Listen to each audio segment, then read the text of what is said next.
Building a company with the potential to dominate the global market is a complex and hard thing to do. Top entrepreneurs who have built dominating products, raised millions of venture capital, and got millions of users will give you insider tips and tricks how they have succeeded and where they have failed. You will learn from investors, founders, and industry experts as well.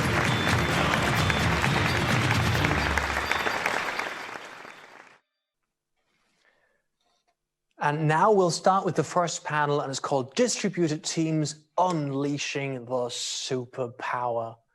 I'm not going to say anything cheesy, but what I will, no, I'm not going to say I'm going to unleash the next moderator. No, I will not say that. However, I'm super happy to hand over this beautiful stage to Jasmina Henniova of 3TS Capital Partners from Austria. Jasmina, I haven't seen you in a while. How are you? Good. Thanks, Daniel. It's great to be here. Thank you very much for being here. And yeah, without any further ado, this stage is yours. Enjoy yourself. Thank you very much. Have a good break in the meantime. Good. Hi, everyone. Good evening from Vienna and maybe good morning to some other parts of the world. My name is Jasmina. I'm the investment manager at 3TS Capital. And some of you might also know me from before, where I've been the head of startups at Pioneers.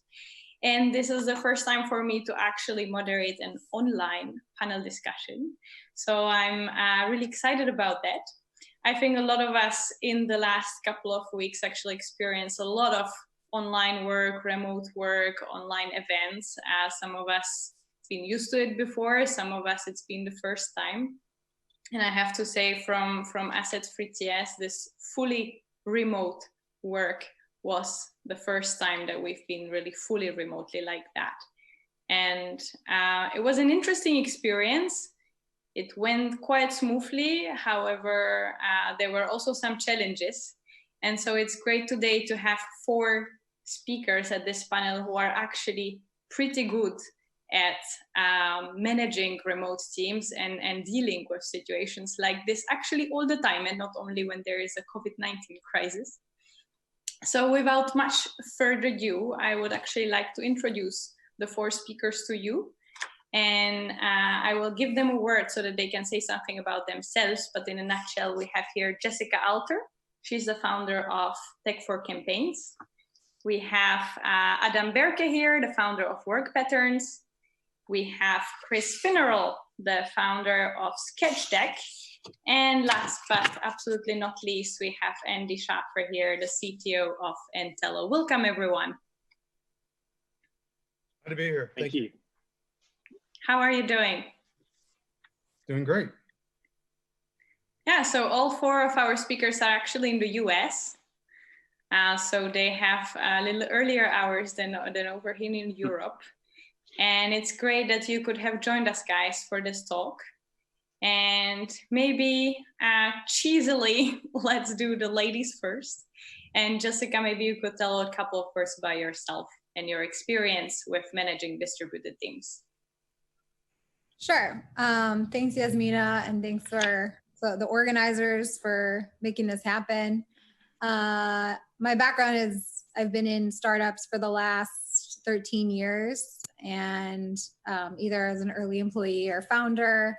I was part of a team who sold Rebolj to AOL. I started a company that's like LinkedIn for entrepreneurs called Founder Dating. And then on the remote team side, I've been looking at future of work broadly since about late 2017 as a EIR at Social Capital. And I also started a political nonprofit called Tech for Campaigns, which as part of what we do has a marketplace that matches talent, digital and tech talent to political campaigns. We have about 12,000 tech volunteers that we match to campaigns in teams. So in the last 3 years, we've matched about 500 teams, all remote, to work on campaigns. So they'll run entire digital programs for them, email, advertising, data, et cetera. So we've learned a lot through doing that. And obviously during COVID, it's been even in more demand because campaigns need digital help. And it's been obviously an important piece of our model that we don't care about which state you're in. And so there's a lot that we can offer, I think, and learn from there. Nice. Thank you very much for the intro. I think you've got a lot of experience on unleashing the superpowers of the remote work and managing teams like that. Gentlemen, I leave it up to you. Who wants to go next? Nobody. Since no one jumped in and preempted me there, I'm Andrew Schafer. I am the CTO of Entelo, and I have distributed teams in multiple locations now. We were acquired about 9 months ago when I was with ConveyIQ. We were acquired by Entelo. I became the CTO of the organization. Then we had, at the time with ConveyIQ, we had a team in New York, we had a team in Serbia, and with the acquisition, we inherited a team in San Francisco. So I've got experience in running in time zones around the world at different times, and all sorts of different disciplines. We have engineering and data science in San Francisco. We have QA and engineering and dev operations in Serbia, and engineering in New York. And we learned a lot, and it's worked out really well for us the way we executed and structured the teams, and how we've divided responsibilities. So a lot of good things to talk about there. I've worked with distributed teams since the early 2000s when I was in consulting days, and we had teams formed in India when it was just starting to experiment with this. So I've gone through a lot of the trials and tribulations, seen what I think works, what doesn't work, and definitely have a lot to say on the topic. Great, thank you, Andy. Adam, I give you the word next.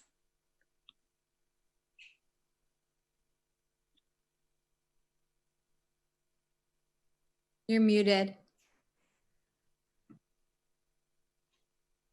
I was just saying how this is my first virtual conference and I'm making all the rookie mistakes. Yeah, but I've always been pretty self-conscious about the lower 3/4 of my body. So this is my happy zone here, doing it virtually and doing everything virtually now. Yeah, my background, I've been in startups and technology, I guess, for 20 years as an early employee and founder. In 2007, I was part of the founding team of Adroll, which is now Nextroll, and it's a global marketing technology company. And so learned, firsthand there, we got up to about 120 employees co-located, and then started expanding internationally and experienced all of the pain points of becoming not a remote or a distributed company, but a global company, which has a lot of the same challenges that people are facing now, having that experience be immediately thrust upon them. After 10 years at Adroll, I actually then started a new company about 1.5 years ago called WorkPatterns, which is trying to make the operational best practices around people management that I discovered along the way at Adroll, and trying to make those easily accessible for companies no matter where their people are located. And so, that was 1.5 years ago, and we don't think of ourselves necessarily as a remote work company. We think of ourselves as an operational best practices company. But I think the thing that's consistent about remote work is that you just have to be more intentional about how you operate, and that's exactly what we help people do. Nice, thank you very much for the intro, Adam. And I'd like to hand over to Chris to give a few words about himself as well. Thank you. So I'm Chris Finneral, CEO and co-founder of SketchDeck. I've been working on SketchDeck now for about 7 years. We started the company in Mountain View, California, in a house there.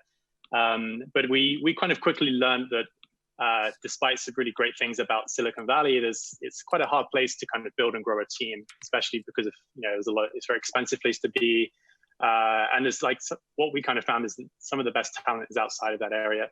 So a couple of years into our business, we kind of moved to a fully remote model and have been running SketchDeck for the last 5 years now in a fully remote way. And we have 75 people around the world that are working together with us.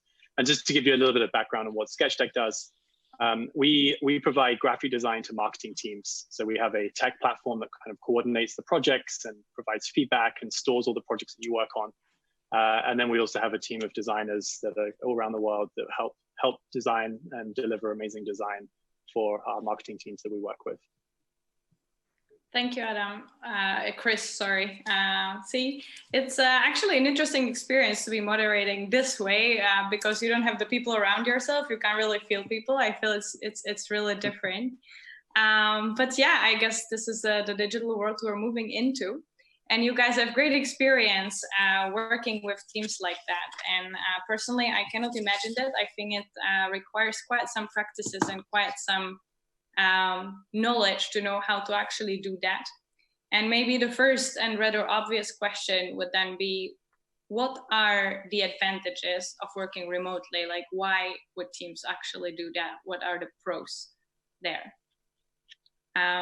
You can choose who jumps in first, and I hope somebody does this time. I can jump in and get started with some of the biggest ones. So I think the first thing is that especially if you just have one office, the radius of people that you can attract is, people that are prepared to commute to your office. So you're talking about people within maybe a 15-mile radius of where your office is. Obviously, you can sometimes get people outside of that area and kind of pay for them to relocate. But generally, you're kind of stuck with the people who are within a 50-mile radius of you. Once you unlock your company to a kind of remote first approach, you've got access to everyone in the whole world. And that's incredible. And we found amazing people after opening up our kind of net that we search for people. So I think that's the primary benefit that we found.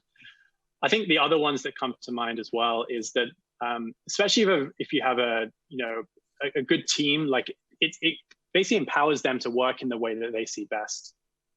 It means you can structure your day in the best way. You can have very focused work.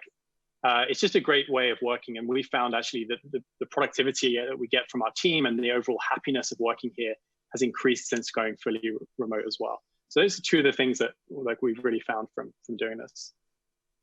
Nice, thank you very much for that. Who would like to comment next on what's actually the pros? One of the things that comes to mind for me that I sort of alluded to, that having now gone through this experience once as a founder of a co-located company, and now having a different experience where from day one we started out as a more remote, flexible, and distributed work culture. I'm finding that it's really helping instill operational best practices from day one, where you can't just rely on serendipitous encounters in the hallways to kind of plug the gaps of bad processes. And so, those things just pile up over time. And so if you don't have those things in place, and it's easy just to not focus on those things as an early stage company, but then if you are successful and you're just building and you find that product market fit and you start to grow, but your operations are built on these serendipitous hallway encounters, you're going to have some really bad growing pains in the later stages. And so, I think being remote builds this muscle and builds this requirement where you have to be thoughtful about how you make decisions, how you communicate those decisions, how you document decisions, how and where are the appropriate channels for different types of communication. And I think, those are the types of things that you're going to need to have down the road if you are successful anyway. And so kind of starting to implement those from the ground up, or forcing people into it now, I think will ultimately be a strength in the long run. Yeah, I can add to that and piggyback on the sort of discipline that it adds to your team. We don't have a distributed team in the sense that people like in single locations all over the globe. We have distinct offices that we have working on our software. But what that does is it does require discipline, and it helps us to segregate our day and how we work and plan when are we gonna have overlap of time, which is the time that we know that's when we need to collaborate, to work together, to communicate. And then the other parts of the day when we don't have overlap, those are the times to get heads down, focus, get work done. And I found it helps a lot. Whereas if you have a single location, the entire day can be taken up by that. You can have meetings all day, you're talking all day, and before you know it, day's over, and some of the individual work that you might need to get done doesn't get done. When you've got, clear delineation of time and set aside time and that structure that happens with that, it helps ensure that things get done. And so you're far more productive, I've found, when you have a distributed team than when you have a single location. I would just add, I think the word that Adam's used now twice is intentional. And I think that's an incredibly important word. You can't just rely on happenstance. But I think that flows into other parts of the relationship that you may be able to build if you're in person in a much less intentional way. So I think you have to document the processes, absolutely. But you also need to be intentional about building rapport and relationships. Like, we have people starting completely remotely, and they'll probably never meet the people they work with in person for the next 6 months. So how does that change things? Because a lot of times, even if you have a distributed team, you'll have a way for them to get together once a quarter, things like that, which I think are actually important and nice. But I do want to acknowledge that, you have to also be intentional about those sort of intangibles, building rapport, building personal relationships, scheduling, whatever it is, time to do that. Like, we have a weekly fun and games that, a different person leads every week, and you learn a lot more about each other. But B, also, like, we're in a time right now that I think, there's a lot of talk in the Twitter sphere about, oh, work from home, it's not so great. Like, this isn't typical work from home. And I think you should acknowledge that. Like, you have kids in the background and the stresses of family and COVID, and you're in a global pandemic. So there's like what you would do normally, and then there's like remote teams and remote work in a global pandemic, which is slightly different. Yeah, which maybe brings me to the next question, because I think a lot of people experienced remote work now for the first time in companies that it's absolutely not obvious for them had to go into remote and home office. And people, I think, experienced a lot of challenges on both personal level and also on the management level, because as you said, the management style also is not the same. So do you think now, after sort of the COVID time where people had to work a lot remotely, it will become more normal and more companies will actually transition towards that? Or do you think maybe it also scared people away? Yes. Which one? No, I honestly think that some companies, and you're already seeing that with some of the big companies, are saying that they're going to give the option to go remote all the time. My guess is they haven't thought through completely like how that's going to work and what the balance is. I think the right balance isn't all remote all the time. You do want people to be in person, whether that's once a quarter or once a month or whatever you want. There is a benefit of that, and even if it's just a couple times a year. And then you'll have other people that want, or companies that want folks in the office. My sense is that it's going to be more the former. I think there's a lot of companies that thought, oh my God, we can't do this. It's not possible with our industry. And they were forced to make changes. I think COVID is a necessity, is the mother of adoption situation in a lot of ways, whether that's, remote work or telehealth or anything else. They're all of a sudden, like, you don't have a choice. So you figure out a way. So my sense is that it will be much more that people will do more of it, not less of it. But there will be both. Yeah, I mean, one analogy that comes to mind for me, and there's probably some holes in this analogy, but maybe similar to, the transition that companies had to make when people started doing work on their personal phones, for example. And, before that, they didn't have to have like a bring your own device policy. And now they do, and they need to account for work being done on mobile devices from a security perspective, what that means for, again, like an operating cadence perspective, when people are like always on, always connected, what it means for a governance perspective, it has all of these ripple effects. And now, companies need to have those types of systems in place to allow for people to do work on their own devices. Thankfully, that helps for the remote kind of thing, but I think it'll be a similar outcome coming out of this, where now all companies will need to have thoughtful systems in place for allowing for people to work remotely, not only because not only because if something like this happens again and they're forced to re-adopt this posture, but just that the social norms will have changed, both from the point of view of some employees wanting to do it more regularly once they've gotten a taste of it, and also because it opens up all of the benefits that were described in the beginning of the conversation. So it's almost like now once it's built in, companies will have like policies around it, which will just make it more likely and more common going forward. Maybe not like 100%, but it will be a thing now where it wasn't before. Right. Yeah, I think, Chris, Andy, you want to comment on that? Yeah, just one thing I was reflecting back onto your question. So I know that when we moved SketchDeck to be fully remote, it took quite a bit of planning to make sure that we were doing this in the right way.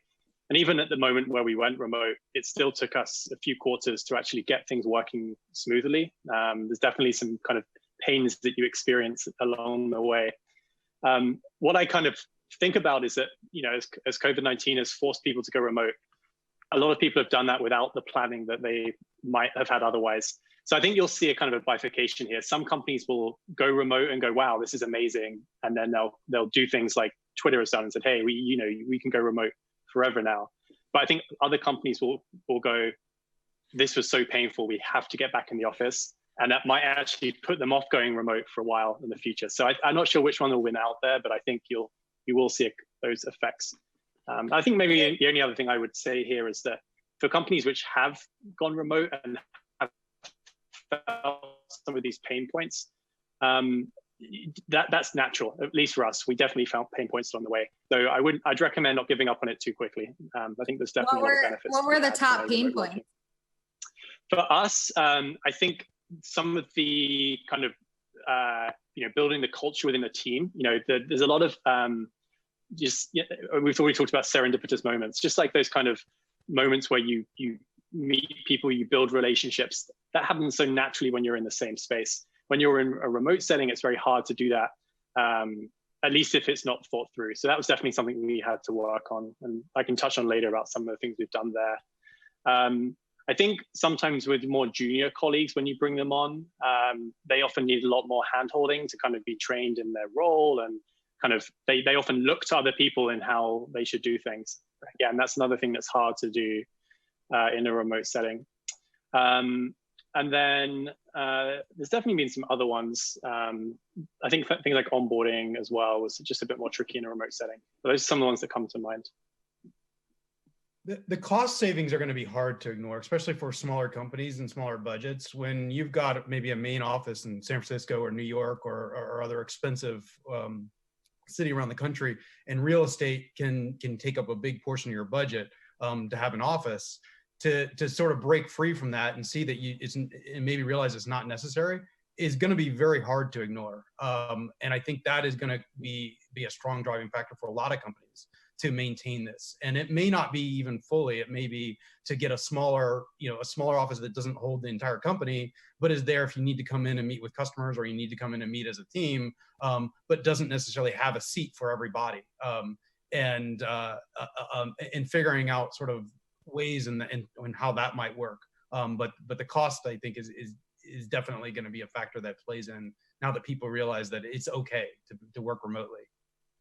Yeah, I think there's a bit of human psychology that's going to come into play also here, where people tend to idealize the history of things a bit here, and we're almost looking for a situation where people ask, like, okay, is remote work better or worse? It's like, well, it's better in some ways and worse in certain ways, but you can structure it in such a way that it ends up being a net gain.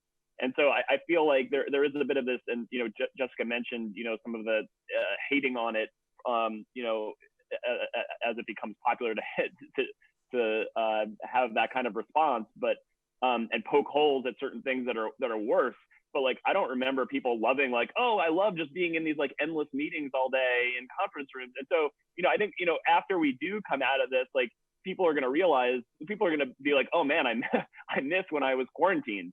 And like, so I think I think there might be a little bit of like a pendulum swing, but I think there's this like idealizing a little bit right now of like, oh, it was so much better when we were in the office and could do X, Y, and Z, and it's very easy to forget all the things that were like totally inconvenient and awful about that. And once it gets smushed back in your face, after you get used to your most comfortable pajama pants, and your jeans feel like wearing a wetsuit, you know, you're gonna remember like, oh, maybe we should incorporate a bit more of this into our regular routine. Yeah, I do relate to the jeans situation though. I think it's very much in the nature of people, I think, to just complain about whatever they actually have right now, right? Jessica, sorry, you wanted to say something. No, I was just gonna say, I think like sort of when things hopefully settle down, and I don't want to predict when that will be, but I think what will end up happening is that it used to be that it was sort of somewhat of an advantage for companies that could offer remote work for all the reasons that have already been laid out. And I think it'll just end up being a total disadvantage to companies that can't. Like, it'll be table stakes. Because it will just become so much more normal, right? At the very least, you know, people aren't going to, like, the cultural habits have shifted, and people aren't going to like come in with a little sniffle, you know, to work anymore. And so, like, at the very least, you know, you're going to, you know, that whole idea of like, stay home when you're sick, you know, is like, no, really stay home if you're sick. And so companies are, again, going back to that, like, bring your own device policy, you're going to need to have like these systems in place to allow for more of that. It's going to be rounded up to some degree. Or maybe, you know, touching on that one, I think a lot of people working from home, for a lot of managers, one of the biggest challenges was like how to sort of make sure people's actually working from home, because there needs to be a lot of trust in place. And even though you've been working with your employees for a while now, this is a completely new situation and you can't actually see them. You don't know what they're doing at home and whether they're just like hanging on a sofa in their pajama pants indeed, or they're actually being really productive, right? So how do you make sure when you're working with remote teams that the team sort of really stays motivated and really stays accountable and is still, you know, responsible and doing actually their job? I don't want to trivialize this, because I think motivating people remotely is a really important topic, and we should talk about it. But the idea that all of a sudden your team is home and they just like chill out and don't work, if that is your worry, I think you have a different problem than remote work. Yeah, Jessica, like, I couldn't agree. Sorry, I couldn't agree more. That's not a remote work problem. That's that you have a team. I think it's one of those fears that so many people have, because you think like, oh, if I can't see my team, are they actually going to do work? I mean, I'll be honest, I was a little bit nervous about that. But I think the reality is, one, if you've got a good team, that's not going to happen. And two, you know, we should be managing to outcomes now as leaders of companies. So that's not about like, are they in the computer every hour of the day? That's not the goal. It's about what are they trying to achieve, and making sure those goals are hit, and then motivating the team to achieve that. And you can do that if they're in the office or if they're on the other side of the world. You don't need to be looking at their computer to do that. So I think that, you know, in summary, I think it's a fear, but we've had zero issues with that. It's not at all been an issue for us. My guess is some of that is going to depend on the type of the team. You know, my team is made up of high performing information workers, as a lot of us here are, and you know, I know them well enough to know they couldn't not work hard. I think that if you've got a different type of workforce, that may be a challenge in of itself that you have, because they may have a different value system or a different type of work ethic that you may have to work with. I'm totally confused. I thought I've been slacking off for the last 2 months. This has been awesome. You guys are doing it wrong. I do think with the current situation, it does require, and you know, maybe this is temporary, maybe it's not, but it does require a different understanding. If you're expecting people to be online, you know, 8 hours a day and sort of available, like maybe in the office, it's going to be a different situation. Because I know personally, like, I've got kids during the day that, you know, my wife's home, my kids are home. You know, sometimes I do have to get attended to it. Yeah, I think other people have the same challenge as well. A lot of people right now with that, and you know, I have to make up my work hours in other ways, in other parts of the day. as do I know other people on my team. And it doesn't mean they're working any less harder. In fact, they might be working even harder because of that. But it does require that understanding of flexibility around what the workday really means now. The thing that Chris said that jumped out to me, and when people ask me for like, what is the one piece of management advice that you have to shift, and it is that like managing around outcomes piece. I mean, this is a bit of like a softball topic for me because like it's a lot that has a lot to do with what like WorkPatterns, like our new company, is focused on, helping managing around outcomes and helping managing asynchronously and not being constantly on top of people and focusing on like what actually gets done over the course of the week. But I think that's like a super critical point. How do we start to build a cadence where it's like we set clear expectations on what the outcomes are, and then that's when you kind of unlock the benefits of remote work. It's like, do that whenever you're most when you're most constructive, when you're most productive, when you're most when you're most motivated, because motivation does ebb and flow throughout the course of the day, and that's true whether I'm on my couch or in my office. I would have a 2 or 3 p.m. lull where I just sometimes sit and stare into space a little bit, and to have the pressure be alleviated, where it's like, okay, that's okay, but I'm going to come back on at 7 and really do that deep creative work. As long as we know what I'm expected to deliver by the end of the week, and I do that, then that's kind of the thing to orient around as a manager. Yeah, I do absolutely agree. And I think this might have been one of the bigger issues for those companies who are sort of more traditional and are not really used to work in a setup like that. And obviously a lot of managers might be more micromanagers, and then all of a sudden having their team in another location, I think that might have been quite challenging. But maybe coming back to that, because I absolutely agree with Jessica, how to motivate your team, and especially when remote, I think that's a very interesting topic. And we've mentioned that also before with Chris. So how do you actually build the culture and sort of keep up the team spirit when people don't physically see each other? Sure, I can jump in first. So there's a few things. I mean, one thing which is actually not very possible right now is the fact that being a remote company or remote first company doesn't mean that you have to be remote all the time. I mean, we bring people together a few times each year, like once a year with everyone in the same space at the same time, but then a couple other times when we bring teams together or smaller groups. Obviously right now that's not possible, but once this period passes, that's something I definitely encourage. The other thing that we do is we do actually kind of encourage kind of fun and play in a remote setting. So each week we spend about half an hour on a Friday each week where we get everyone together and we just have some kind of fun. It's basically a Zoom call. We bring everyone together and it's just some fun topics. It's run by someone different in the company each week. And just kind of having fun and laughs together, even though it's through Zoom, it's really great for building kind of culture and energy throughout the team. And then the other thing as well, if you think about motivation, this is actually something just kind of making sure you're communicating the goals of the company, how things are doing, celebrating successes. This is stuff which applies to being remote or in an office, but just kind of making sure you're doing the right things around how the team's doing. Yeah, those are great points, and another one of those things where you have to be more intentional, and I think Jessica alluded to this as well. But in the same way that you have to be intentional about your business processes, being intentional about recognition, being intentional about celebrating milestones.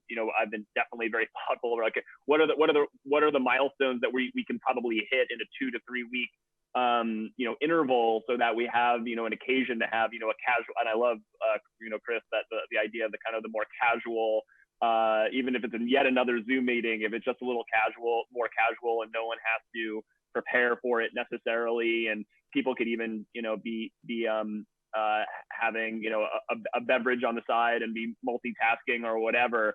I think those things are good. But the other, I'm kind of curious actually, from not to derail this, Jasmina, but I'm curious a little bit on the other side of the coin.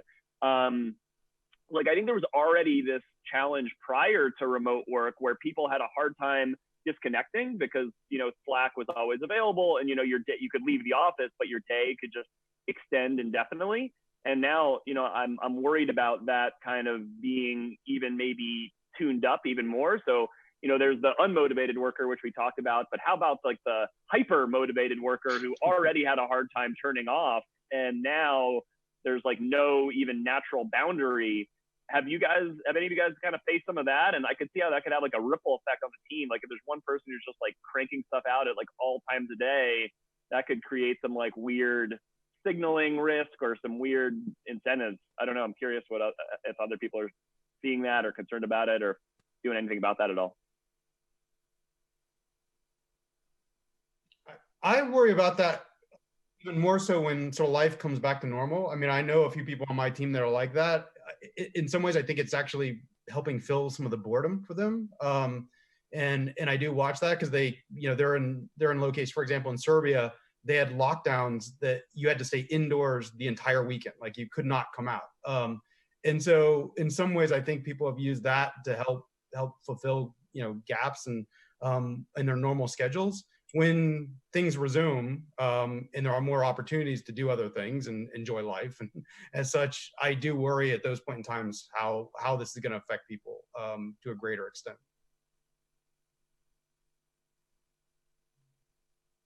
It seems like people's generally not too much worried about people who work too much.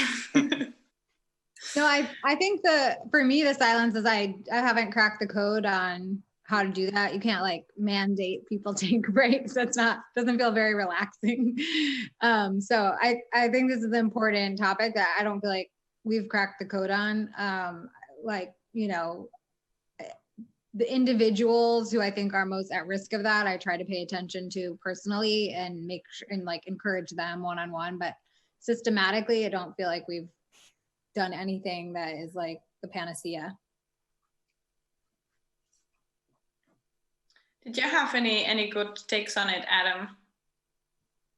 I mean, no, I'm just getting, just starting to be aware of it as something that could creep in. I don't think it's like a super acute problem yet, but I'm just sort of starting to play things out and was already worried about this prior to lockdown. As I mentioned, people are always connected with, this was already, I think, a problem creeping into the work culture that was causing, could cause people to burn out, and was thinking about ways to alleviate it. And yeah, I think it's particularly risky now where there is no delineation between time, and then it's 6 o'clock and 7 o'clock and 8 o'clock. And, at some point you just got to put the screen down and be like, that's the end of my day. But then the phone's right there again. And it's like, oh, I just got another ping from someone at a different time zone. So yeah, I don't have a good answer yet either. But just something that I'm just trying to be wary of. And I think Jessica's point, being personal with it and being like, hey, you've been cranking lately. Make sure you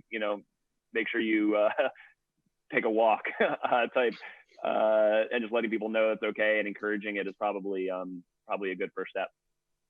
One thing I'll say is that I think a big difference about the situation with COVID is that things are so intertwined. Like everybody's family is home with them. They have a lot of other things going on. So it's not like work hours and the like personal hours are bleeding together in serious ways. So just one of the things we've done to be prescriptive is like people that have kids, we let them come to the team meeting.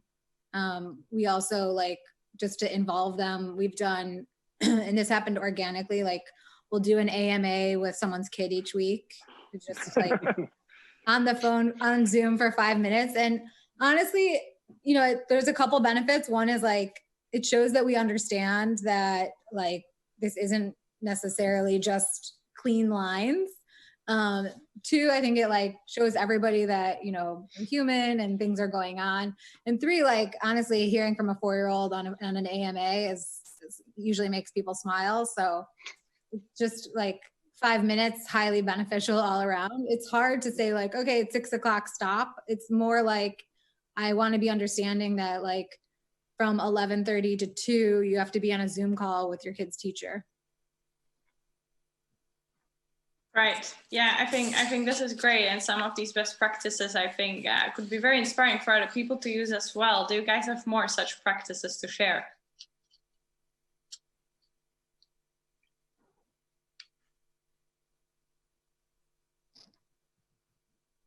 Nobody. Okay. Well, one I might throw in, and again, this is one that was, that I had been thinking about and frankly struggled with in the traditional setting, was around performance management and feedback. And those can be conversations that are tough to have and easy to defer. And so I think having again, where we keep talking about being intentional and having systems, but making sure that you have mechanisms in place for regular, even more consistent feedback. And these don't need to be like heavyweight performance reviews every week. That'd be an absolute nightmare. But just having a mechanism of like, what are you doing that's going well? What are the areas that you can improve? Just start to build that type of pattern into the cadence, so that it doesn't feel like, oh, this big scary thing when.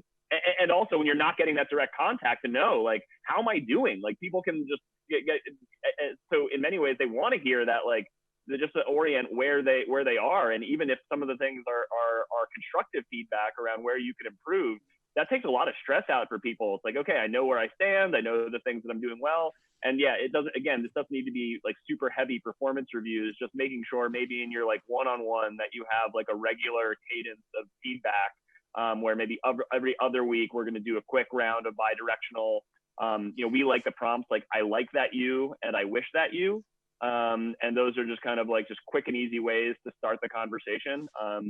So I think regular, even more so than in the normal operating environment, and it was important then, but now having that regular cadence of bi-directional feedback is really important so people don't get existential dread of how they're doing.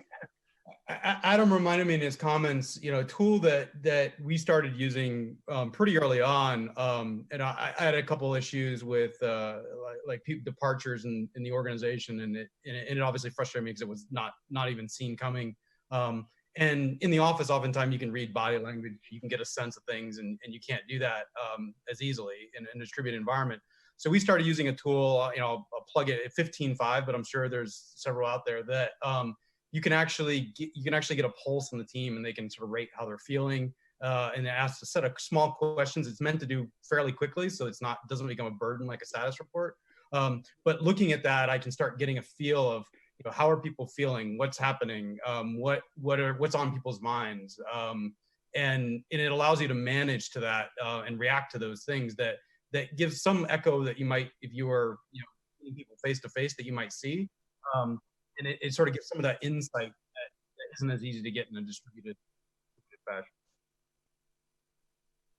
So maybe that brings us to, what are some of the tools that you actually use to manage the remote teams? And maybe before we dive into that, I'd also like to encourage the audience to ask questions through the chat function, and we can pick them up and get back to those as well. So some of the tools that you guys are using to manage your distributed teams. I promise I won't turn it into an infomercial, but I'd be remiss if I didn't mention our own product. Yeah, it is oriented around the one-on-one and managing that relationship between the employee and manager. So allowing for accountability and one-on-ones and action items and recognition and feedback. So we run our whole company off of WorkPatterns. So that's been a great one for us. And then I think a lot of it then comes down to not necessarily the tools, but like how you use them, and having policies in place again about like, okay, how do decisions get made? How does that get documented? And there's a lot of like tool fatigue that's like floating around at this time.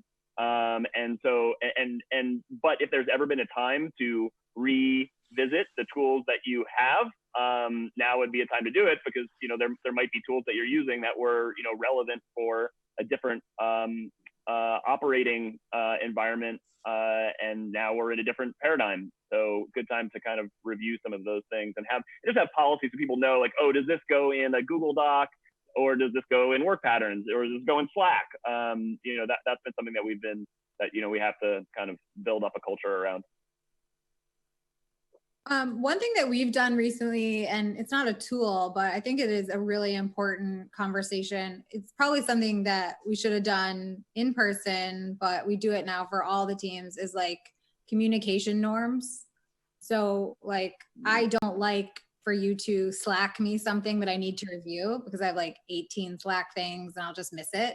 I want you to email it to me. And I think being, I'll use the word again, intentional about what each person prefers and knowing what that is, documenting that, having them say that, and on any team, new, existing, etc., is a really important thing to do. Because what you'll find is like you have someone on your team that like can't stand that you're emailing them all the time and they actually want you to do something else, and it's a really quick fix. But especially at a time, you know, where we just talked about where like people are in front of their screen all the time and they can't get a break, etc. Knowing what the best norms are, I think is really important. And you don't even have to use a tool. You can record it in a Google Doc. And so everyone can see, you know, this person prefers this. If it's off hours, contact them this way. It's just a really quick and easy thing you can do. Building on top of the communication point, because I think communication is one of the big things that changes in a remote setting. And for us, we cover many time zones, so we're big believers in asynchronous communication. So tools that enable that are essential. So I think having a wiki for your company, which becomes the home for a lot of process or resources or just questions and answers to common things, has been good for us.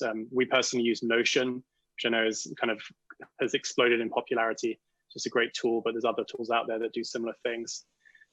Slack, of course, that's obviously a no-brainer, but it's just a nice one just to ease communication around the company. And then just making sure that you have things like Zoom as well, so you can easily jump on a call when needed to with your team. Those are three, I think, of our most popular tools that we use right now. Jessica reminded me of something that's been on my to-do list, and it feels like it'd be really impactful right now, is like the personal user manual exercise. Is that kind of what you're referring to, Jessica, or has anybody done a more fleshed out, like if someone kind of described to someone meeting you, working with you for the first time, how to best work with you? That goes into some of those, communication preferences, but maybe also things about like how to present a new idea to me, how to change my mind, things like that. I think that is a great idea. I was even just starting with communication because I think people have a lot of different preferences. And I think Andrew made the point at the beginning, like even sort of by vertical or job function, people really want different things. So like our engineering team hates Slack. Like they just it does not work for them. So, and that's just ours, but like, but your idea of like getting a level or two deeper seems really interesting. Maybe there's actually one thing that I've used with my team, Adam. It's called No Hard Feelings, and it went a lot into how a person feels in certain situations, or people might misunderstand me when, for example, this and that. So it went a lot more into like a deeper layer of how the person actually is, and not only write me a Slack or email with this kind of stuff. And that was actually quite nice. And my team was not remote, so whether it's remote or not, I think this is a nice tool to use. It's called No Hard Feelings. Very cool. Yeah, I think actually some of the things that are popping up as like good things to do probably should have been done in person too, but I can't remember who made the point earlier, like it's sort of easier to like interact over them when you're bumping into each other in the hallway, and it's just harder to hide now. Yeah, true that. Are there any other tools you'd like to mention? The water cooler problem. Sorry, Andy? You need technology to solve the water cooler need. Yeah, quite that.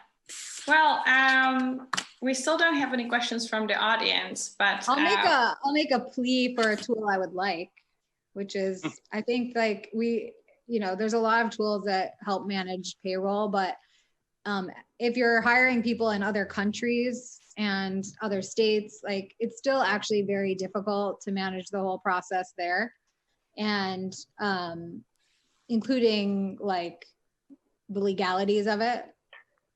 Like even if you use Gusto, for instance, in the US, you still need to, and you're hiring someone in Missouri, you still need to go, the company still need to go deal with like Missouri employment stuff. So if there was a company that was really solving that, that would be very helpful. Adam, I have would a friend who's tool doing too. something in that area. I might be able to share something after. Okay, It's great. early, so, yeah. Loop me in too. That's a lot of Yeah. pain. Okay. You just found beta customers. Maybe you guys create a new product together. Within the U.S., at least, there's some common framework. You get international, and it gets extraordinarily difficult. Yeah. And it limits. So we've had challenges, obviously, setting, just the level of knowledge and time and stuff spent with Serbia is enough. I can't imagine if you've got teams in completely multiple different countries. I don't know how you do it. And then if you add to that, trying to like compensate them with stock in foreign countries, you've got a whole nother. Yeah, well, we actually have that very problem in Serbia because if we give them options similar to the U.S., they have to pay taxes immediately on them. Yeah. And so we have to do phantom equity. So you have to do other approaches. Every country's got its thing, and that's just scratching the surface. There's obviously a lot of other things that we're saying. Yeah, agreed. Okay, well, we have around 10 minutes left, and I have one last question that I was interested to ask you, and I didn't want to scare you off in the right beginning, but what were maybe some of the biggest mess-ups that you had personally when you were managing your distributed teams? And obviously the positive learning out of that as well. So. I can say in my experience something that has worked and hasn't worked. And one of the things that we did differently in Serbia from, or at least starting with Convey IQ that I had done in other organizations is I had a lot of the senior leadership in Serbia. And this helped, it helped bridge the gap between the different locations, and it allowed people that maybe understand the culture there a little bit more to be working with the people. When they are face to face, it helped with the interactions there, and I think the fluidity of things. In my experience, and it's been found, when you have a typical model is in the U.S. you have all the leadership and you have all the doers in the other location. And that often creates a chasm, and it creates its own set of difficulties there because you don't have that communication.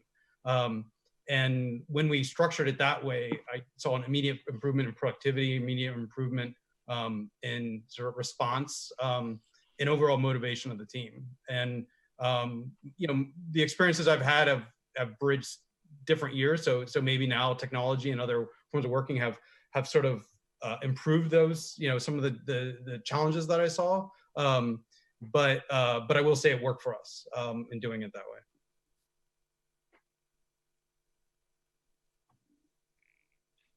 I can jump in with a couple. So especially if you're a company that's transitioning from an office to remote, as soon as you have more than a few people, you're going to come across people who really want to go remote, but other people who love the office environment. I think in our early changes, we kind of moved things very quickly and just almost assumed that remote would be great for everyone. So definitely pay attention to different people on the team. Like I'm a big believer when you're going through big changes in any kind of organizational structure or organizational approach, you need to spend lots of time talking to the team. It can be very easy to lose people.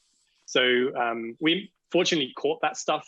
And we actually ended up having quite a long transition period where we kept a smaller office where people who were in the Bay Area who wanted to stay in the office could still have that office space. And then we basically were hiring outside of the Bay Area. But I really encourage people to talk a lot to the team, and people won't always bring it, especially quiet people on the team, they won't necessarily bring the concerns to you unless you're kind of having those one-on-one interactions and building that trust so that they'll share those concerns.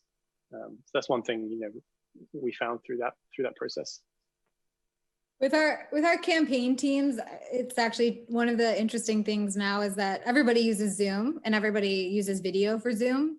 But that wasn't true 2 months ago. Like they would call in or they'd be annoyed or whatever. And I think putting a face to a voice is most of the time, because I think you can overdo it on Zoom too, extremely helpful, and changes the game. And I think having people do that more often than not has been really helpful, especially if you're really starting to work together for the first time. That is really, really helpful. And it's actually been an accidental side benefit that most people are using it now, and we can get no problem, no questions asked people on Zoom. The other thing is, I think people have said it already, but in addition to being intentional, I feel like one of the things that is important with working from home or remotely, however you want to talk about it, is you sort of have to over communicate on things, especially at the beginning. So people are not in the office, you're not overhearing things, you don't know exactly what's happening, you're not going to necessarily say, walk to lunch together. So making sure that you're sharing and at least at the beginning, over communicating about what's happening and what you're doing is, we found it to be pretty helpful. Yeah, and the way that I would kind of describe that for us, that's been super important that I've come to realize is, people made jokes at the beginning of this around how the importance of routine and like, oh, get up, still take a shower, still put on your clothes and things like that. And some of that is obviously a bit trivial and has gone by the wayside, rightfully or wrongfully. But I think what is really important with respect to routine is really codifying the rhythm and routine of your operating cadence. And so like whatever that might be for you, it's like, okay, we have and figuring out what those synchronous versus asynchronous moments in time will be. So we have our do we have our Monday kickoff, and is that synchronous or as synchronous as it can be? What are your, what day do I have your, one-on-one with each of your team members? Definitely having those on a regular cadence so that okay, like anything that doesn't get addressed during the week synchronously, it can go into this like dumping ground of discussion topics at the one-on-one. And so kind of like having whatever that cadence is and sticking to it really helps people just get into the rhythm and then frees them up to do their deep work outside of that rhythm. And so they know, okay, there's going to be these milestones where I'm going to jump in and do things synchronously with the team. And then I know I can do my own stuff outside of that. Is there any last comment that any of you want to share before I sum up the discussion? No, great. Well, with that, then I'd like to go into a short summary because maybe some of you joined us a bit later, or not everyone was so nerdy to write down notes, I assume. So I think, remote work, from what we've discussed here, actually can be a really nice thing to have at your company, and it might more and more become the more normal thing rather than just an advantage that companies can offer us. But it would be a disadvantage if they actually didn't offer it to us.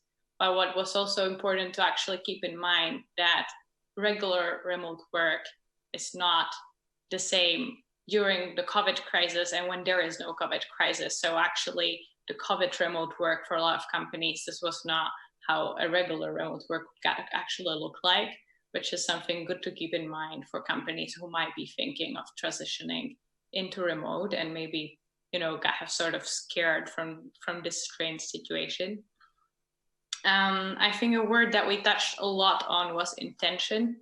And I really like that because I think generally we all should put a lot of intention in everything we do in our life. And this is like a very, very important practice for managers to do when managing distributed teams, and sort of put more intention into how they build their culture, how they build personal relationship with people, since they're not just bumping into them on hallways, more intention into how they actually create this feedback culture as well with their employees, to not to do too little of it and not to overdo it neither, but sort of have clear expectations and then check on the achievements that the teams have actually done.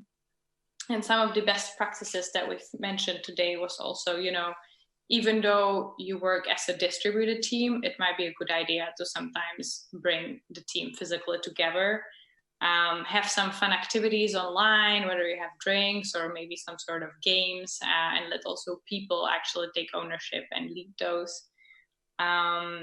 Obviously celebrate successes, and that's again whether you're online or not, but even more so important to actually make people aware of that when they don't work physically together. Have clear communication guidelines and maybe also personalize, so really take sort of in account of who likes to be communicated in which way. And have a routine. So COVID, not COVID, remote or not remote, sort of don't hang maybe every day in your pajamas, but like sort of get up and have this regular routine to your day, and that can make you a lot more productive as well, I think. And yeah, I think we concluded that we might see more of this remote work in the future. And I think we might see more online events in the future too. And I think like the Podim team really done a great job in a very short span of time to sort of transition a completely online Podim DX experience. And it was an interesting experience to moderate a panel online. How was it for you guys as panelists? It was great. Great, fine, convenient. Convenient, right? No jet lag, no long travels. Yeah, I liked it too. Well, I would like to thank you very much. It was a very interesting discussion, and I'll be handing back to my lovely colleague, Daniel. Thank you. Thank you very much, Jasmina. Very well done. And thank you also to the panel. It was a pleasure listening to you, and also amazing timekeeping on the second. I'm very impressed. Thank you very much. Thank you so much for joining us. And now it's time for our final panel of the evening. Now, it's been a long day, but you know, we have to do some things to keep the fire burning, and we have some quite interesting discussion coming up. The topic is called The Secrets of Serial Entrepreneurs. It could be something right out of Netflix. Think of dramatic music. Anyway, let's not be too dramatic. Let's roll an intro, and then let's get kicking. It is time to rethink and to realign. Learn and get inspired. Prepare your questions and enjoy insightful Podim DX panel.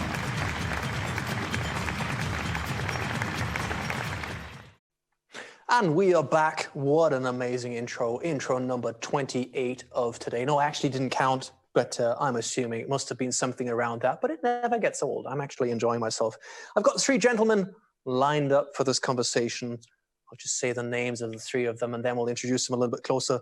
Patrick Lee, Gregor Rebolj, and Zach Coelius. Now, normally I would introduce you who you are and what you've done. Gentlemen, this is the part where you wave. Just wave in the camera. That's a very awkward moment. Good. I hope you enjoyed that. I'm really sorry, but I just had to say that. Now, normally I would introduce you, what you've done, but the thing is, looking at your CVs, holy shit, you've all done a real lot. So therefore, I'd be really interested how you would introduce yourselves and to see what you empathize. Now, I would like to start with you, Patrick. Now, obviously, I know you're a 6-time serial entrepreneur, and you are the man who brought Rotten Tomatoes to the world. So you've improved and changed the way we consume media forever to a better. What else have you done? Hello, Patrick. Hi. So I would say, serial entrepreneur, done 6 different startups, 4 in the Bay Area, 1 in China, 1 in Hong Kong. Best known for doing Rotten Tomatoes, which is a site for movie reviews and news. And these days, I'm mostly mentoring, speaking, just working with startups. I really enjoy working with startups and working in that intersection of tech and entertainment. Thank you very much.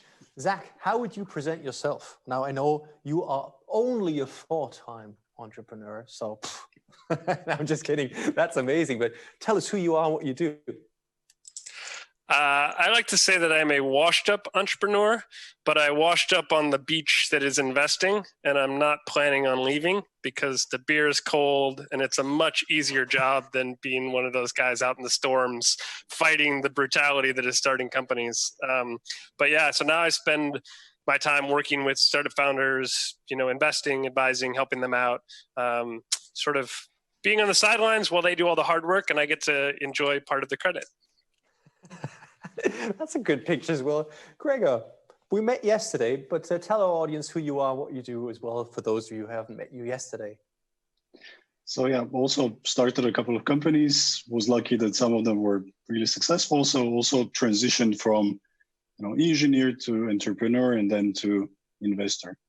And what I really like is, just sharing the passion with the founders, helping them create what they want to create, what they want to bring in the world. That's something that I was, really thinking about, what is the next thing that I'm going to do, now for the rest of my life, or at least for the next couple of years. And I figured that it's actually this, helping create companies, especially, in the early stage where it's actually from 0 to 1. That part really excites me. I'm liking that. I was actually very much looking forward to this conversation. That's what hosts usually always say, hey, best conversation ever. But seriously, I was very much looking forward to this conversation because also to give you some context, I'm actually not a journalist. I like hosting events, but I'm also a serial entrepreneur. I love doing that. So I'm curious to see what it is. And when I look back in time, like when you would talk to kids and say, so what do you want to do when you grow up? People would say, I want to do this, I want to do that. And quite a few say, man, I want to be rich one day. And when I'm rich, I'm going to move to an island and do nothing. So yeah, I can see a smile over there already at Zach. It seems though that serial entrepreneurs are the ones who dread the idea of doing nothing. So Zach, you responded first. So did you ever have that idea? So you do something, become successful, sell it and do nothing for the rest of your life? Yeah, no, that's almost impossible to imagine. I think the key for me is not so much to do nothing; it's to just not do the things that I don't like. So, I'm generally relatively incompetent and relatively lazy in that, like, I really hate doing the quote unquote work parts of things. And so, my goal is always to focus on the things where I can have the most leverage and have the most fun and enjoy making a difference without having to do any work. So that's what I try to do as much as possible. Now that's a very humble approach. And obviously I was quite aware you wouldn't say no, hey, obviously you do quite a lot of that, but I could see in your answer, I could see a lot of reactions over at Gregor's face. He was laughing out loud more or less when you responded. Gregor, so what triggered that smile and big laugh? Well, I actually tried, taking some time off, but you see that it doesn't really work that way. So, first thing, when I renovated my home, I of course over-engineered it. I took it as another project, and it just happened. And out of that, another company, another startup that now is 10 employees came out of that renovation. It's just different way of looking at the world. Basically you just walk down the street and you see different opportunities left and right, and you just can't leave them untouched. I could see a huge smile back over Zach's face. He's going, yeah, man, that's true. Yeah. Patrick, basically you as well? Yeah, for me, when I was doing all these different startups, it was really more about working with friends and doing something that I thought was interesting. So all the companies I've done, every single one of them had at least one co-founder that was a friend from freshman year of college. In many cases, I'd have multiple co-founders from freshman year of college. So for me, it wasn't really about trying to make money or anything. It was just keeping your friends together and working together. Now, I'm interested. Now, over the last 10 years, I've had the privilege of meeting a lot of amazing people. And for me, quite often nowadays, you meet a lot of young kids who say, hey, I want to be an entrepreneur. I want to make money easily and quickly. And usually I say, like, hey, seriously, don't become a consultant or an exotic dancer if you want to make money easily. Becoming an entrepreneur is really hard, really, really, really hard. And the only way to be successful is to be extremely driven and to persevere. Is that something you kind of noticed over the last couple of years as well? Is that what it kind of makes? I could see heavy nodding at Zach, but Patrick, if you want to jump in as well. Yeah, being an entrepreneur is probably one of the hardest things you can do. If you are focused on money, there are plenty of other jobs, like, be a doctor, be a lawyer, engineer, a consultant, be in banking. Those are much more reliable as far as making money. I think if you want to be an entrepreneur, it's really because you want to solve some problem or you want to do something that is maybe more interesting to you. So I think if your motivation is just purely money, I think there are other ways to go about it. And now for me, like the serial entrepreneur is like one of them who said, you know what? I really like that punch in the face. Give me more. right? That's kind of the ones who say that was really horrible. I want more. What is it? Are we kind of masochists? Just feel free, whoever wants to jump in. Let's make this dynamic. Yeah. So I don't know if it's. I think there is a masochism to it, and I think there's also an amnesia. So it's very easy to forget the brutality of being in a startup and to go back into it. So I'll give you an example. One of the ways I like to describe being an entrepreneur is it's sort of like that scene in Gladiator, the movie, and you're Russell Crowe and you're in the base of the Coliseum and all the other prisoners around you are terrified because they know what's about to happen. And you grab like a sword or shield or whatever, and you go out into the middle of the ring, the entrepreneurial journey. And literally you are going to spend the rest of your time in that ring fighting, bleeding, sweating until you die, which almost all do, or you get lucky enough to exit. And I mean, the thing is that every problem you solve, you just immediately rise to a harder problem. So you beat one opponent, they send 2. You beat 2, they send 4. You beat 4, they send lions on chains and shoot arrows at you. It just is this increasing complexity in the job. And like, even if you're like Elon Musk, you just rise and rise and rise, and it's always fucking brutal. On the other hand, it's the greatest self-actualization of your life. I mean, you truly are. It's just you and your team and the problems that you face, and you get to solve them, and you don't have some idiot telling you what to do. I mean, it's truly one of the highest highs and the lowest lows. When you said the part with the idiot, Patrick was like, yeah, I don't like idiots telling me what to do. Is that something that triggers you? Yeah, I mean, I think entrepreneurs are all very stubborn. And they like to do things the way they want to do it. One of the traits I say is a must for any successful entrepreneur is irrational confidence, that they can have this confidence about themselves kind of based on nothing. I mean, when we did Rotten Tomatoes, we didn't know anything about movies, or I don't think the Airbnb people were like hotel people, or the Uber people were like, taxi drivers. They didn't know about those industries, but they're the ones that can go in and change things because they can go in with this irrational confidence where they believe they can do it essentially based on kind of like no previous history around it. They just go in and do it. And those are actually the ones that can change things because they can think outside the box because they were never in the box. It's like funny that please. When Travis started Uber, he and I had this giant argument on the roof of the First Round Capital office about whether or not it would work. And I was like, dude, the taxi lobby is going to crush you. You have no chance. Like, here's all the ways that they work.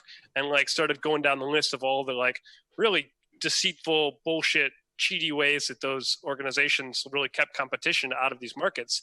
And Travis like clearly didn't really understand what he was about to get into. Like he just didn't get it. But on the other hand, he had this just incredible confidence in his ability to fight because of what he had gone through with the music industry. And he's like, dude, they can't be worse in the music industry. I'm going to crush those guys. And like, he did it. And so that irrational confidence is like a superpower, like really, really cool. There's a friend of mine who fought this. Yeah, sorry, go ahead. A friend of mine these types of arguments. Go for it. These types of arguments are just fuel on fire, right? So basically, the other guy just goes, now I'm going to show you that this actually works. Even though it's going to be something completely different, but he's eventually going to nail it. He's just going to persevere through that. Mm-hmm. Absolutely. So you said a beautiful word right now, persevere. And there's a terminology a friend of mine brought up a couple of months. He said, as an entrepreneur, you have to have the ideal degree of intelligence. That means smart enough to have ideas and actually dumb enough to execute them. And I kind of quite like this. Man, it's totally going to work. And everyone's like, no, it's not going to work. And you're like, sure it will, believe me. And so for me, the thing is like, as a serial entrepreneur, so that's kind of like the single entrepreneur, but the serial entrepreneur, and Patrick, you said earlier, and basically you kind of look for other people you like and they do things, you just hop in. And I have the feeling what serial entrepreneurs look for are others who are equally driven and then want to assist them because they can kind of multiply their impact. I can see you, Gregor, kind of nodding along. Is that kind of the way you operate? Absolutely. I mean, I look, even either when I'm investing or when I'm, starting a new thing, I'm looking at this passion. So, because this sort of multiplies when you put these type of people, in one room, it just goes berserk. And that's sort of the passion, the feeling that you're looking for. Right? Now, I'm curious. Now, probably there's a few looking and watching, like, man, I have this passion as well. I wish I could meet them and I could show them I have the passion. But I'm interested. I mean, you have to meet all three, with so many people daily that go like, man, I've got it. But how can you distinguish between the ones who think they have it, and because we're trying to talk about the secrets of the serial entrepreneurs, who are the ones that have it? How can you smell similar people like you? What is it? I think it's not so much like just having an idea. I mean, everyone has ideas. I think what's important for people is show you can actually do it. Go out and do something as quickly and cheaply as possible. Like with Rotten Tomatoes, my co-founder, Sen, who created it, he was our creative director at a design firm before Rotten Tomatoes. He couldn't code, and he had the idea for Rotten Tomatoes, and he went and built it in 2 weeks using static HTML, just from idea to launch. And it was pretty much immediately useful. And so there's a lot of people out there who can talk about, like, I have this great idea, but the good ones will find some way to get out there and show that they can do it, or they'll pull together a team, or they'll do things. They'll actually get out and do it versus just talk about an idea.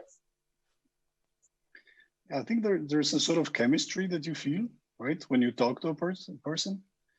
On the other side, again, when you're investing early stage,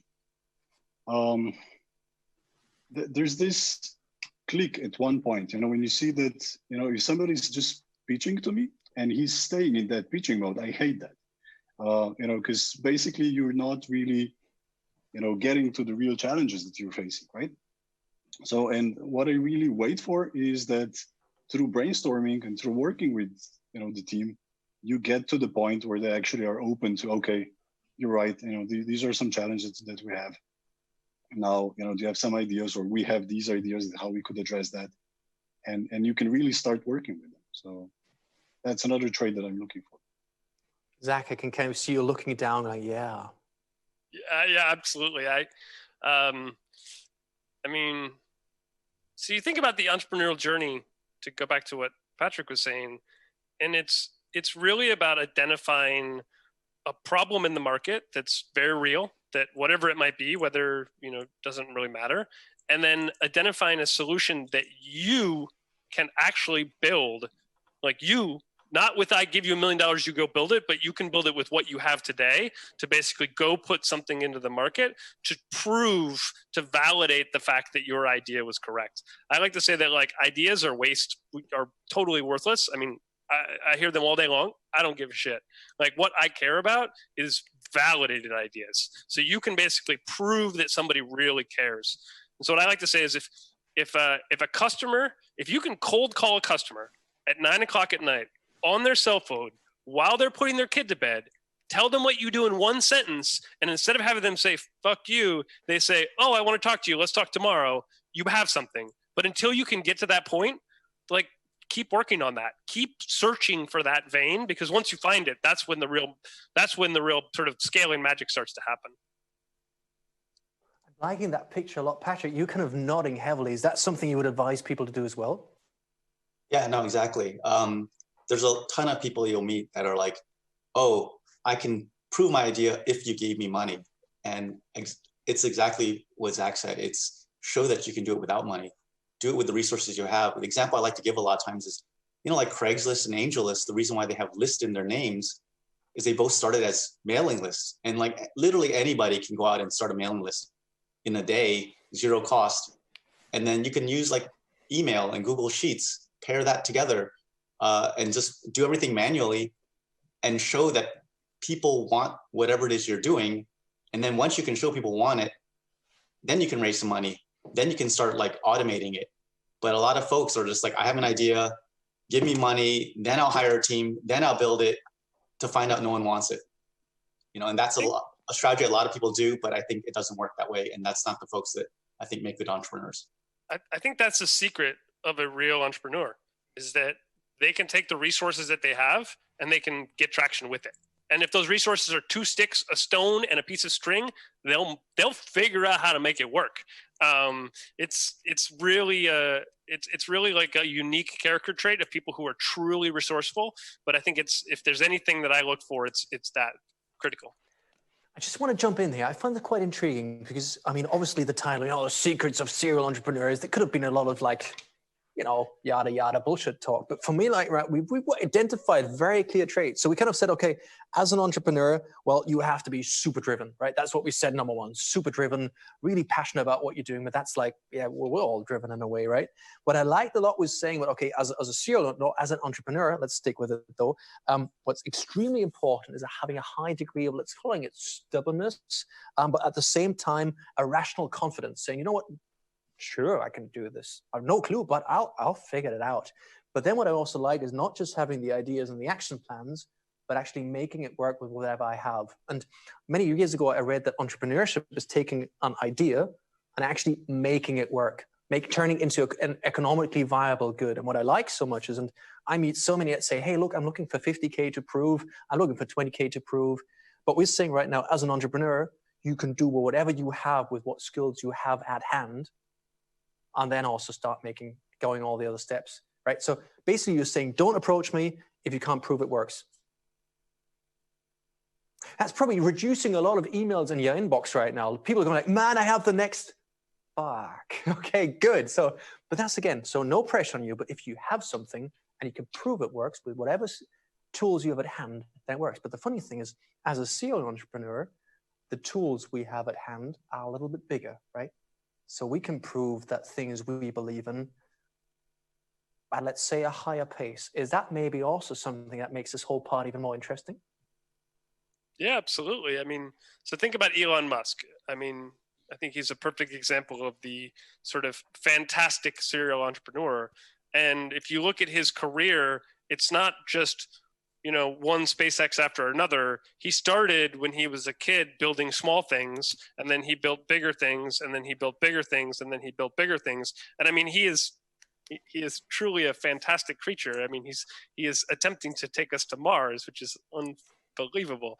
But yeah, it's a step-by-step process, and it's building the skills and the credibility in that process. So if Elon called me and was like, Zach, I want money, I'd be like, where do I sign? How much can I give you? Like immediately. He doesn't have to prove anything to me because he's already proven it in his career. Whereas a lot of entrepreneurs, until you have those series of proof points, they have a higher and higher or lower and lower barrier over time, but they have to get over that initial barrier of proving that their idea is a good one. So I'll stop staring at you and hoping that you say something else, but I quite like the idea of kind of in my mind of leveling up and basically like having a new, let's say, driver license for a more complicated, faster car. And every time you prove you can actually drive it and race it, you go like a level up, like Formula 3, Formula 2, and eventually you do Formula 1, right? But I mean, the idea is...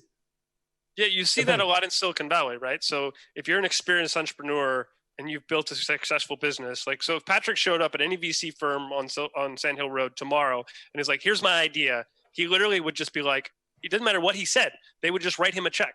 Now, they might not write him a check at $1 billion valuation like they would Elon, but they would write him a check. He would have money on day 0 and he would have to prove nothing. And so a lot of people who hate on Silicon Valley say, oh, that's a total, privileged clubhouse, and therefore only those people who can do that are the ones who get funded.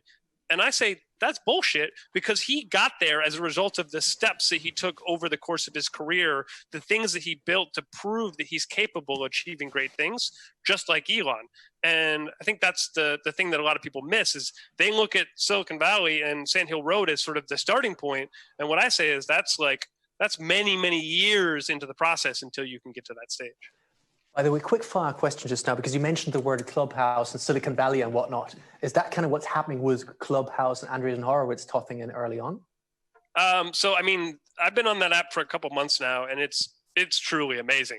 The entrepreneur is one of the real sort of heroes of this business, because he's spent years and years and years working on social products and working on trying to solve these problems. And he's actually very, very good at it. His team is, both of them. And the product it truly is amazing. So I'm not surprised at all that they wrote that check, because it's pretty powerful. Now, obviously, kind of like for us as Europeans, we always kind of look at Silicon Valley, and it's like as an actor, you look to Hollywood and go like, man, this is like.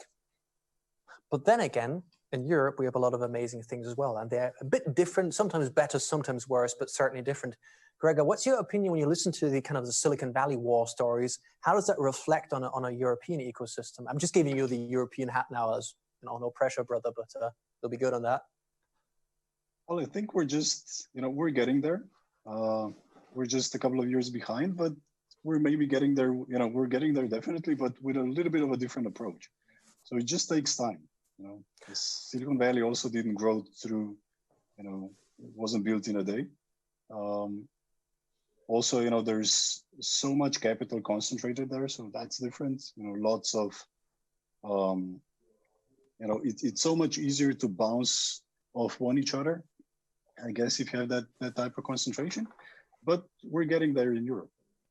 Do we also have that kind of leveling up already in all of Europe, or just in specific hotspots? Like kind of leveling up, like you're already multiple entrepreneur, therefore you get big evaluations, and therefore it's just a easier approach to capital? Absolutely. You have these hotspots. So Berlin is one, London is one, and so on. So, and you see that whenever there's a bigger exit, usually, these founders that were involved in that, they do something. Of course, it's more distributed. It's not so centralized. That's why maybe it's also different. On the other side, also, companies that grow in Europe are usually different. If they have a European market, they tend to approach it, in a more fragmented way. So in US, it's, grow fast and, market grab. So you need to have, a lot of capital to do that initially, right? While in Europe, we see more of that, more organic growth, more, let's build the business first and then profit and then let's grow, which is of course slower, but maybe, more resilient to, things like we've seen right now.